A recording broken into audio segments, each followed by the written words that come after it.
মায়ের কন্যা সন্তান হিসেবে জন্মগ্রহণ করা যেমন ভাগ্যের, তেমনি মায়ের প্রথম সন্তান হিসেবে কন্যা হয়ে জন্মানো চরম সৌভাগ্যের।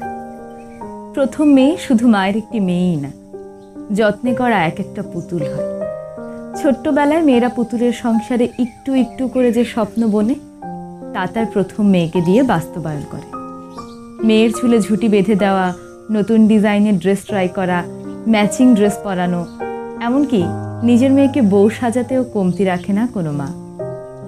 তারপর সেই মেয়ে যখন একদিন বড় হয়, তখন মায়েরা তার মেয়েকে বেস্ট ফ্রেন্ডের মতো ট্রিট করে। নিজের সুখ দুঃখের গল্প শোনায়, নিজের করা ভুল থেকে তার মেয়েকে সাবধান করে, সতর্ক করে। নিজের পূরণ করতে না পারা সকল স্বপ্ন মেয়েকে দিয়ে পূরণ করতে চায়। আর মেয়েরা জন্মগতভাবেই একটু শান্তশিষ্ট হওয়ায় মায়ের ন্যাওটা হয়ে থাকে। আর তাই মায়েরাও মেয়েকে নিজের মনের মতো করে গড়ে তুলতে পারে। মেয়েরাই তার মায়ের সুখে দুঃখে অসুস্থতায় সবার আগে ছুটে আসে।